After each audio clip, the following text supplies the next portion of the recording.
오늘날 우리가 살고 있는 이 사회의 기조가 상호 평등입니다. 사람은 누구나 존중받아야 마땅하고 그 존재 자체로 귀합니다. 그래서 이 사회는 반드시 상호 평등해야 합니다. 그런데 이 평등이 잘못 해석되어 잘못 적용되면 이 사회가 어떻게 될까요? 아마도 이 사회는 질서가 무너지고 말 것입니다. 사회는 질서에 따라 유기적으로 움직입니다. 그것은 대규모 사회든 소규모 사회이든 모두 다 마찬가지입니다. 그래서 여러분, 평등만큼이나 중요한 것은 바로 이 질서라고 할 수 있습니다. 힘의 균형이 중요한 것처럼 사회가 건강하기 위해서는 평등과 질서, 이 두 가지의 힘의 균형이 잘 이루어지는 것이 중요합니다.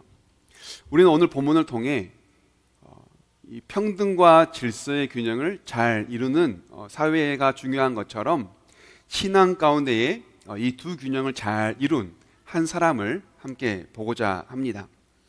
먼저 오늘 본문의 배경은 바로 가버나움인데요.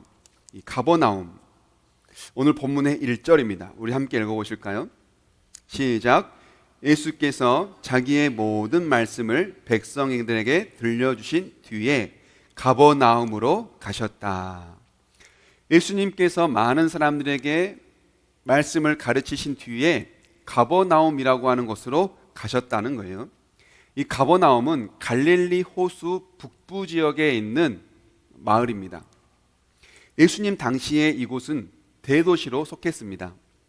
특히 예수님의 제자였던 세리 마태가 바로 이 가버나움의 출신으로서 세리가 활동할 만큼 인구 밀도가 높은 도시였습니다. 예수님은 이 가버나움에서 많은 기적과 많은 말씀들을 가르쳤습니다.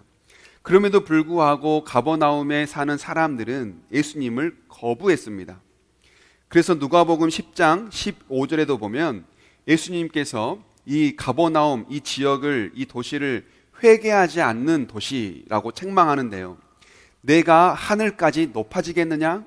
라는 책망으로 그 도시가 얼마나 교만한 도시로서 예수님을 거부하고 그런 도시였는지를 말해주고 있습니다.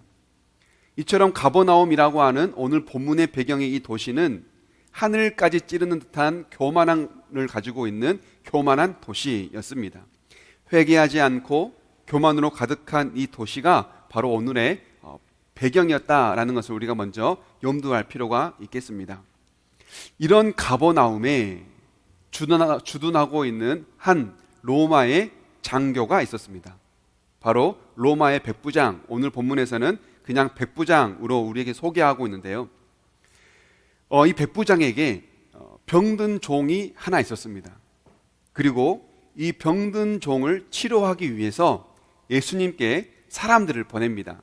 오늘 본문에 있는 누가복음 7장 2절부터 3절인데요, 우리 함께 읽어보실까요? 시작. 어떤 백부장의 종이 병들어 거의 죽게 되었는데 그는 주인에게 소중한 종이었다. 그 백부장이 예수의 소문을 듣고 유대 사람들의 장로들을 예수께로 보내어 그에게 청하기를 와서 자기 종을 낫게 해달라고 하였다. 아멘. 당시 팔레스타인은 로마에게 지배를 받던 시대입니다. 그래서 로마 군인이 주둔하고 로마에서 파견된 자들이 그 지역을 보호하고 관할했던 겁니다. 이 백부장은 그런 이유를 가지고 로마에서 파견된 군사를 거느리는 바로 로마의 장교였습니다. 그런데 그에게 병든 종이 있었다라고 말합니다. 아마도 이 종은 로마인이 아니라 유대인이었을 거다라고 말합니다. 백부장이 이 평소에 이 종에 대해서 어떤 마음을 가지고 있었는지를 오늘 본문의 2절에서 우리에게 말씀해 주고 있는데요, 소중한 종이라고 말합니다. 개역 개정에는 사랑하는 종이라고 말합니다.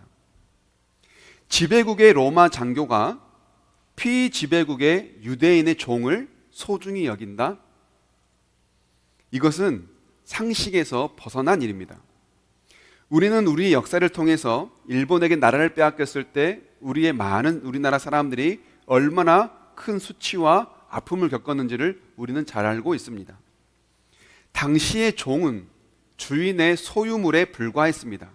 그냥 재산 목록에 불과한 시대입니다. 소중하게 여기고 종을 사랑한다. 종은 인격이 없기 때문에 사랑과 소중함을 느낄 수 없는 그런 그냥 인격체가 없는 그런 존재였기 때문에 소중하게 여기고 사랑한다라는 건 불가능한 일이었다는 거예요. 그런데도 불구하고 이 백부장은 지배국의 군인임에도 불구하고 피지배국의 한 종을 소중하게 여겼다, 사랑했다라고 오늘 본문에서는 말하고 있는 거죠. 그런데 더 놀라운 것은 그 종의 병을 고치기 위해 예수님께 사람을 보내서 부탁을 했다는 거예요. 여러분, 병이 종들었다라면 그냥 버리면 그만입니다. 그런데도 불구하고 이 백부장은 그 종에게 최선을 다하는 거예요. 병든 종을 그냥 버려도 도덕적으로나 윤리적으로 흠잡힐 것이 없는 시대입니다. 그 종을 그런데도 불구하고 치료하기 위해 유대인 장로들을 예수님께로 보냅니다. 이 장로들은요, 교회 지도자를 말하는 것이 아니라 그때 당시에 지역 유지, 지역 어른들을 말해요. 그러니까 가버나움의 지역 유지, 가버나움의 어른들을 자기의 종을 고치겠다고 부탁을 해서 보낸 겁니다. 여러분, 이게 쉬운 일일까요? 우리는 어지간해서 내일도 남에게 부탁하기가 어렵습니다. 내일도 남에게 부탁한다는 것이 입이 잘 떨어지지 않아요. 내가 좀 더 손해보고 내가 좀 더 수고하고 내가 좀 더 고생하고 말지 굳이 남에게 뭔가를 부탁한다는 게 여간 쉽지 않습니다. 그런데 여러분, 이 백부장을 보십시오. 백부장은 자기의 병든 종을 고치기 위해 먼저는 유대 장로들에게 부탁을 해야 하고 또 유대 장로들이 또 예수님께 부탁을 해야 하는 이중의 부탁을 마다하지 않아요. 누구를 고치기 위해요? 자기의 병든 종을 고치기 위해서요. 이 백부장의 마음이 어떤 마음이었는지를 우리는 충분히 느낄 수가 있습니다. 이 로마인 백부장, 그리고 유대인 종, 그리고 유대인 장로. 백부장이 자기의 종, 유대인 종을 고치기 위해, 살리기 위해 유대인 장로를 보낸다? 여러분 한번 생각해 보세요. 백부장은 로마인이에요. 그의 종은 유대인이에요. 그리고 또 부탁한 유대인은 장로예요. 이 세 그룹은요, 세 명은요, 엮일래야 엮일 수 없는 관계입니다. 생각해 보세요. 지배국의 장교, 피지배국의 어른, 그런데 피지배국의 종. 어떻게 이 셋이 서로를 부탁하고 서로를 위해 그 헌신과 수고를 마다하지 않을 수 있는 그런 관계란 말입니까? 엮일 수 없는 그런 관계이고 엮여서는 안 되는 그런 사이입니다.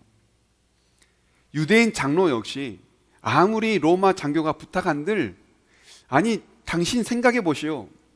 당신의 친구도 아니고 당신의 아들이라면 우리가 가겠지만 당신의 종인 유대인 종, 그 종은 우리도 그렇게 귀하게 여기지 않소. 그런데 그를 위해 우리에게 부탁을 우리는 어려운 일이요 라고 말해도 별 문제가 되지 않는 상황이에요. 그런데 여러분, 이 유대 장로인들은 그 하찮은 종을 치료하기 위해 그 심부름을 감당했던 겁니다. 그만큼 우리는 이 관계를 통해서만도 이 로마 백부장이 유대인들에게 어떤 인심을 갖는 사람이었는지를 충분히 생각해 보게 되는 겁니다. 그런데 이 백부장은요, 그 종만 귀하게 여길 뿐만 아니라 유대인들에게도 사랑과 그들을 귀하게 여겼던 사람이에요. 오늘 본문의 누가복음 7장 4절에서 5절인데요. 우리 여기 한번 함께 읽어보실까요? 시작. 그들이 예수께로 와서 간곡히 탄원하기를 그는 선생님에게 은혜를 받을 만한 사람입니다. 그는 우리 민족을 사랑하는 사람이고 그에게 회당을 지어줬습니다. 아멘. 백부장은 종만 소중히 여긴 것이 아니라 유대인도 소중히 여겼다라고 말하는 겁니다. 유대인을 위해서 회당을 지어줬대요.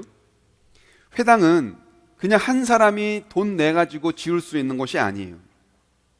회당을 짓기 위해서는 많은 사람들의 인력이 필요했고요, 또 많은 사람들의 자금이 필요했습니다. 그래서 이 회당을 짓기 위해서는 백부장 혼자 수고해서 될 것이 아니라 자금도 모아야 되고 인력도 모아야 되는 이 모으는 수고를 해야만 하는 거예요. 그런데 그는 유대인을 위해서 그 모든 수고를 감당했던 겁니다. 백부장이 회당에서 이루어지는 그 많은 일들을 말씀을 나누고 또 말씀을 듣고 또 말씀을 사람들이 어떻게 대하는지를 그 회당에서 그것을 아마도 목격하고 또는 이 백부장이 회당에서 이루어지는 그 유대인들의 종교 활동에 대해 믿음을 가지고 있었다라고 말해요. 그렇지 않고는 그들에 대해서 환대를 베풀고 그 회당을 지어주기가 어려웠다라고 평가하는 거죠. 그래서 아마도 이 백부장은 회당에서 전해지는 하나님의 말씀을 들으며 그 말씀을 기억하며 그 말씀대로 살기 위해 힘쓰고 노력하는 믿음을 가진 사람이었을 거다라고 말합니다. 그렇기 때문에 아마도 이 백부장은 피지배국인 유대인들을 귀하게 여기는 마음을 가질 수 있었던 거죠.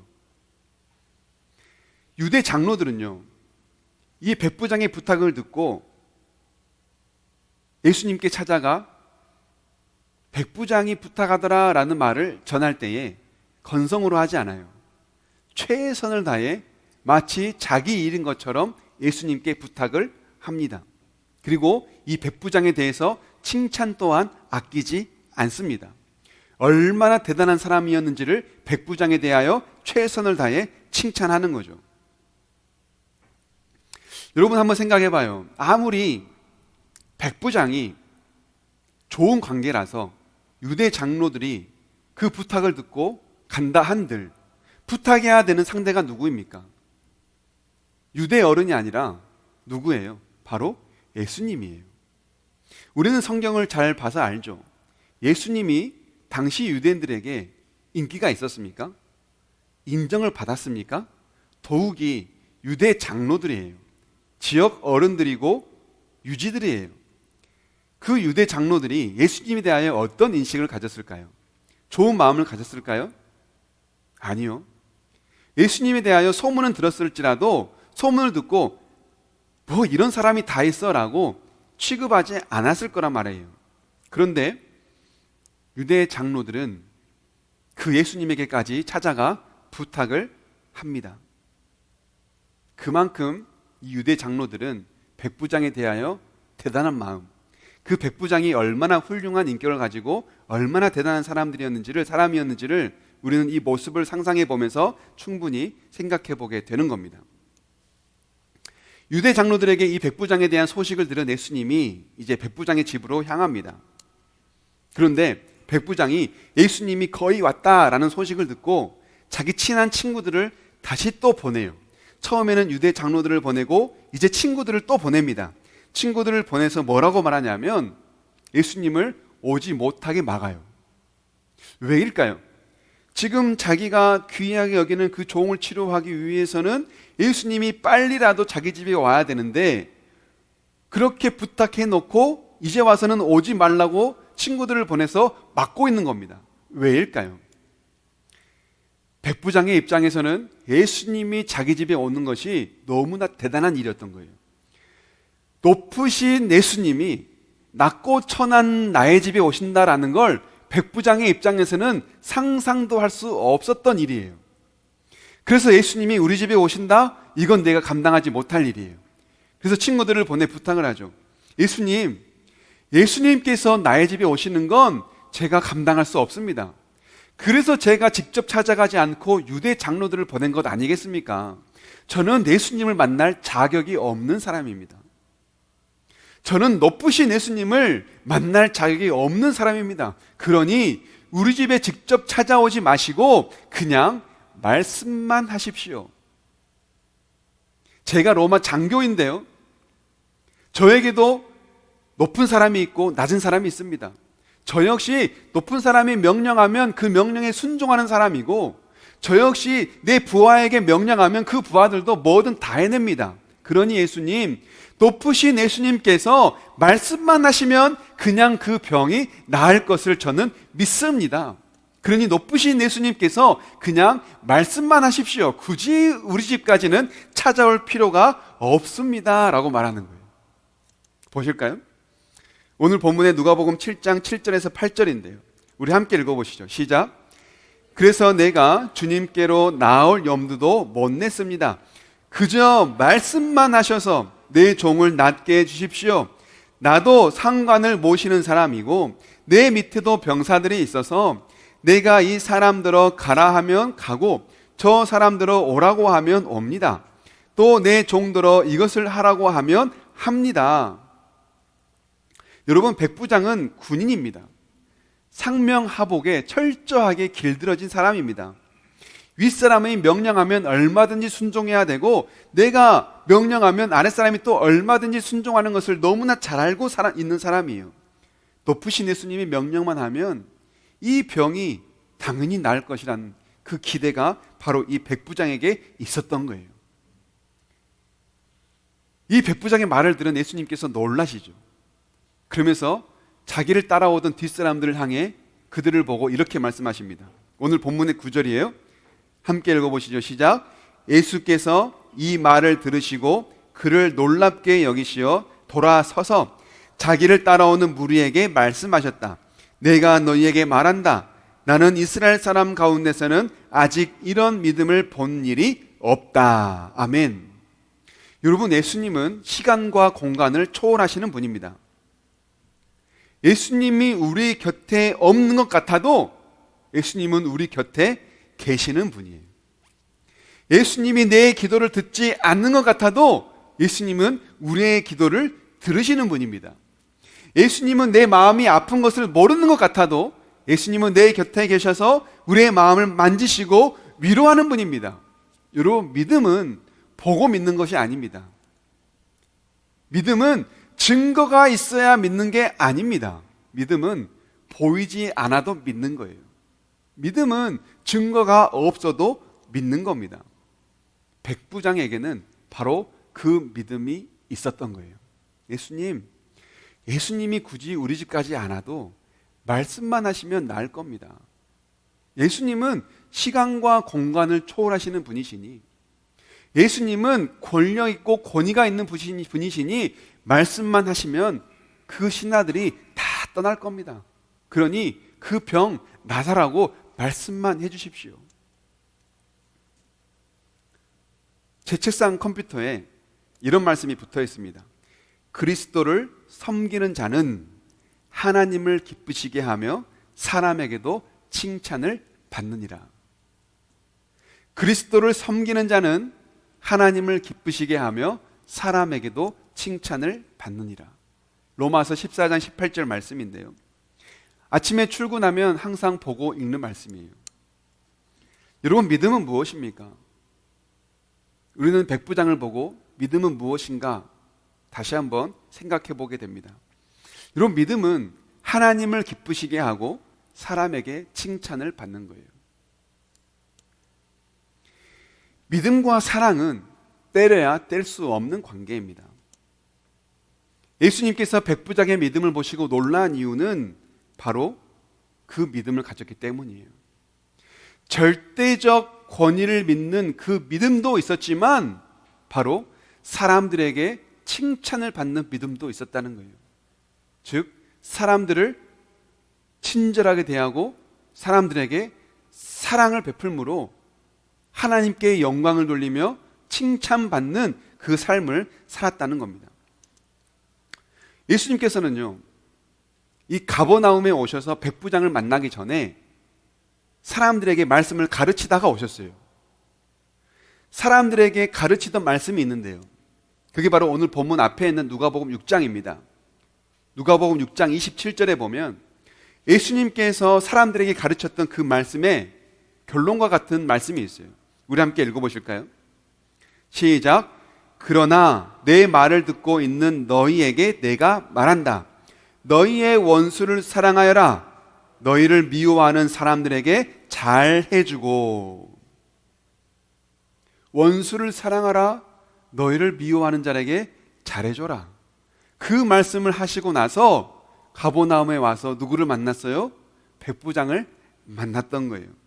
그런데 놀라운 건 가버나움에서 회개하지 않는 도시, 교만한 도시, 그 회개하지 않고 교만한 도시라고 예수님께 책망을 받았던 그 가버나움에서 누구를 만난 겁니까? 바로 이 백부장을 만난 거예요. 백부장을 만났더니 백부장이 어떤 사람이었어요? 예수님께서 조금 전 저 마을에서 가르쳤던 그 말씀대로 살고 있던 백부장이었던 거예요. 예수님께서 그 백부장을 보고 놀라지 않았겠습니까?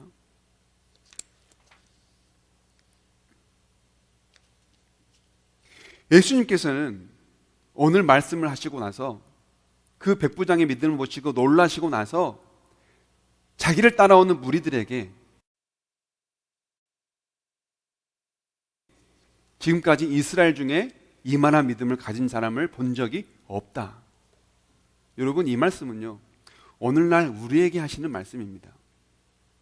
예수님께서 오늘날 우리에게 뭐라고 말씀하십니까? 너희 중에 이만한 믿음을 가진 자가 있느냐? 우리에게 물으시는 거예요. 우리의 믿음이 어떤 믿음인지를 지금 우리에게 여쭤보고 계시는 겁니다. 여러분, 우리는 오늘 말씀을 통해서 깨닫고자 하는 건 바로 하나님의 권위를 믿는 자가 되자는 거예요. 그리고 그 권위에 순종하는 자가 되자는 겁니다. 한번 따라해 보시죠. 하나님의 권위를 믿는 자가 되자. 하나님의 권위에 순종하는 자가 되자. 믿는 자는 순종하는 자입니다. 하나님의 권위를 믿는다면 역시 하나님의 권위에 순종하는 자인 겁니다. 서두에서 말씀을 드렸던 것처럼 오늘날 사회는 평등한 관계, 상호 존중을 귀하게 여깁니다.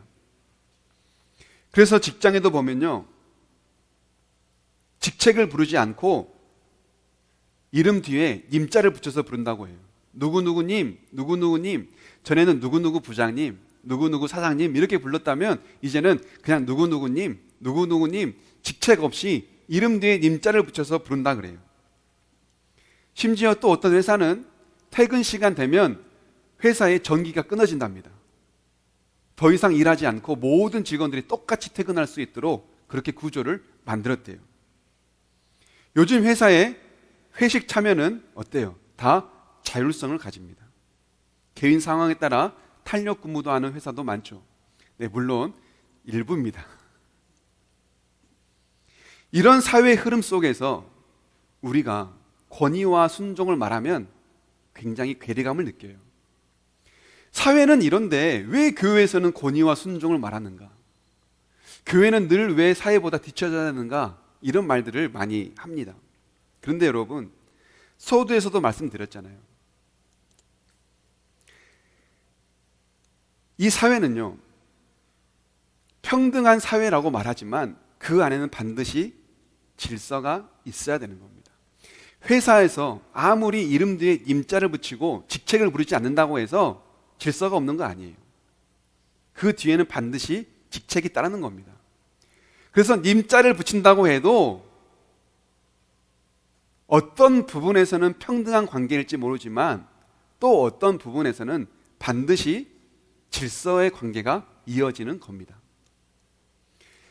겉으로는 상호 평등, 상호 존중이 내세워야 되지만 그 관계 속에서는 반드시 질서가 유지되어야 하는 겁니다. 그래서 우린 사회를 보면서 사회는 상호 평등과 관계 존중을 말하는데 교회에서는 너무 순종만 말하더라. 여러분, 이렇게 생각하는 건 굉장히 잘못된 오해입니다. 친구 같은 아빠 이렇게 말하면 굉장히 좋은 말이죠. 저도 이 말 굉장히 좋아해요. 친구 같은 아빠 참 좋은 말입니다. 제가 아주 어렸을 때의 기억인데요, 명절에 할아버지 댁에 가면 거기서 밥을 먹잖아요. 그러면 밥상이 3개예요. 할아버지 밥상, 아버지들 밥상, 어머니들 밥상. 심지어 어머니들은요, 밥상이 부족하면 방바닥에 놓고 드시거나 부엌에서 드실 때도 많았어요. 그리고 할아버지 밥상에는요, 항상 참기름에 소금 간이 된 김이 있었어요. 그리고 그 밥상에는 할아버지 맞은편에 딱 한 명 앉았어요. 바로 장손이에요. 이런 구조 속에서 저는 자랐습니다. 그러다 보니 친구 같은 아빠 하면 저는 굉장히 그게 와닿고 좋은 말 같아요. 그래서 저 역시 친구 같은 아빠가 되보려고 많은 노력을 하기도 했습니다. 그런데 여러분 생각해 보세요. 진짜 아빠가 친구가 되면 어떻게 될까요? 그 집안의 질서는 없어지고 맙니다. 친구 같은 아빠는 될 수 있지만 아빠는 친구가 되어서는 안 돼요. 그래야 가정의 질서가 유지되는 겁니다. 때로는 친구 같지만 때로는 교사같이 가르칠 수 있어야 되고요. 때로는 형같이 타이를 수도 있어야 되고요. 때로는 무서운 아버지같이 훈육도 할 수 있어야 됩니다. 그게 바로 건강한 가정이에요. 그게 바로 에베소서 6장에서 말하는 건강한 가정을 말씀해 주시는 하나님의 말씀입니다. 오늘날 사회 기조가 평등과 상호 존중을 말하다 보니 신앙생활도 그렇게 하려는 사람이 너무나 많아요. 하나님께도 마냥 평등을 요구하고 하나님께도 마냥 상호 존중을 요구합니다. 그래서 어떤 사람들은 하나님과 합의를 보려고도 하죠. 심지어 지난 나부 예배 때 나누었던 말씀 가운데에도 하나님 나한테 까불면 죽어 라고 말하는 그 말도 안 되는 이야기도 나누었어요.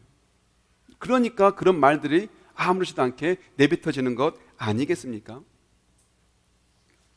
오늘 본문에 나오는 이 백부장의 믿음은 바로 하나님께 칭찬받은 믿음입니다. 그런데 왜 이 백부장이 하나님께 칭찬을 받았을까요? 관계의 구분을 잘했기 때문이에요. 종에게는 평등과 상호 존중의 관계를 가졌지만 예수님께는 상명하복, 그 권위에 절대 순종하는 관계를 가졌던 거예요. 이 관계 정리를 백부장은 너무나 잘했던 거예요. 이 종이 아무리 유대인이지만 이 종은 귀하다. 하나님의 말씀에 보니 모든 사람을 사랑하라더라. 내가 회당에서 말씀을 들어보니 하나님을 사랑하라더라. 내 집에 있는 이 종이 비록 유대인이지만 나는 비록 높은 로마인이지만 이 종도 귀하다. 이 종에 대해서는 상호 존중의 관계를 가졌던 거예요. 그리고 예수님께 부탁을 할 때에는 예수님은 높은 분이다. 그 예수님의 말씀에는 내가 순종해야 된다. 절대적 권위에 순종하는 믿음을 가졌던 거예요. 여러분, 백부장의 믿음이 예수님께 칭찬 들었던 이유는 바로 이 관계의 구분을 너무나 명확하게 잘했기 때문이라는 겁니다. 여러분, 우리는 신앙생활 할 때에도 이 관계의 구분을 잘해야 돼요. 이웃을 사랑하고 이웃을 귀하게 여기며 모든 사람들에게 사랑을 베푸는 이 평등한 관계를 유지하지만 하나님의 말씀에는 순종하는 관계가 되어야 하는 겁니다. 하나님의 명령에는 그 어떤 말씀이라도 절대적으로 따르며 하나님의 권위를 절대적으로 인정하며 그 권위 앞에 엎드릴 수 있는 그 믿음의 사람이 우리가 바로 되어야 하는 거예요. 여러분, 예수님의 권위가 바로 어떤 권위입니까? 마가복음 4장 39절에서 41절에 보면 이 예수님의 권위가 어떤 권위인지를 우리에게 말씀해 주는데요. 우리 함께 읽어보실까요? 시작. 예수께서 일어나 바람을 꾸짖으시고 바다더러 고요하고 잠잠하여라 하고 말씀하시니 바람이 그치고 아주 고요해졌다.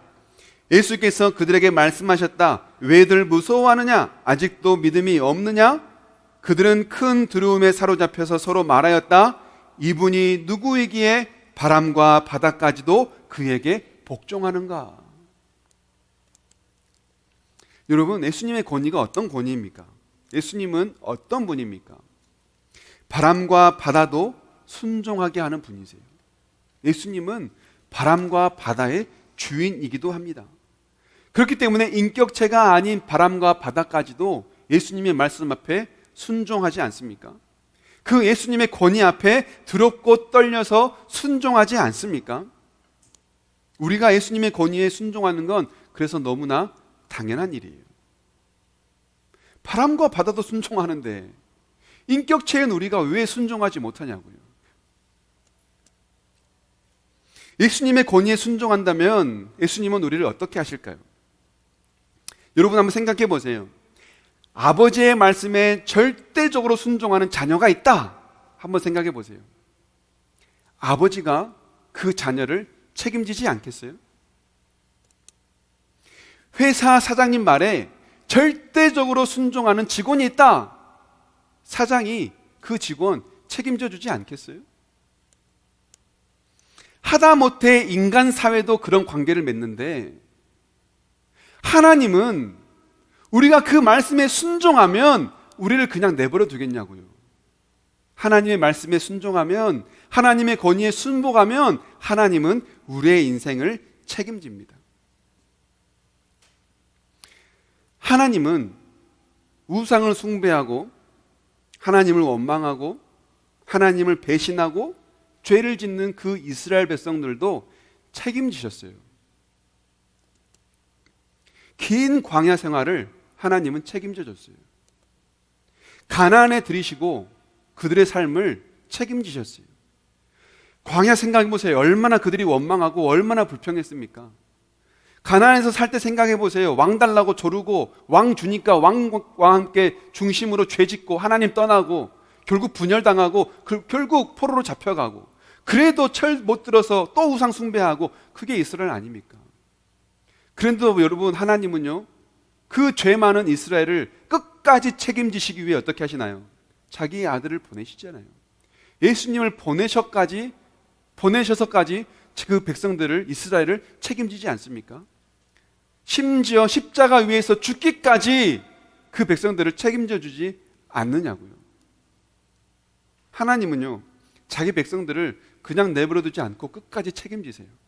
그런데 여러분 우리가 그 하나님의 말씀에 순종한다면, 그 하나님의 권위에 절대적으로 복종한다면 하나님께서 우리의 인생을 그냥 내버려 두실까요? 아니요, 책임지세요. 하나님은 권위에 인정하는 자의 삶을 책임지세요. 하나님은 우리의 인생을 책임져 주세요. 그런 여러분 우리가 하나님의 권위를 인정하지 못할 이유가 없어요. 하나님의 권위를 놓고 잣대대고 계산할 필요가 없는 거예요. 하나님의 권위 앞에 온전히 순종하면 하나님은 우리의 모든 인생을 책임져 주십니다. 그런 여러분 하나님의 권위에 믿음으로 순종하는 우리 모두가 될 수 있기를 주님의 이름으로 축복합니다. 아멘.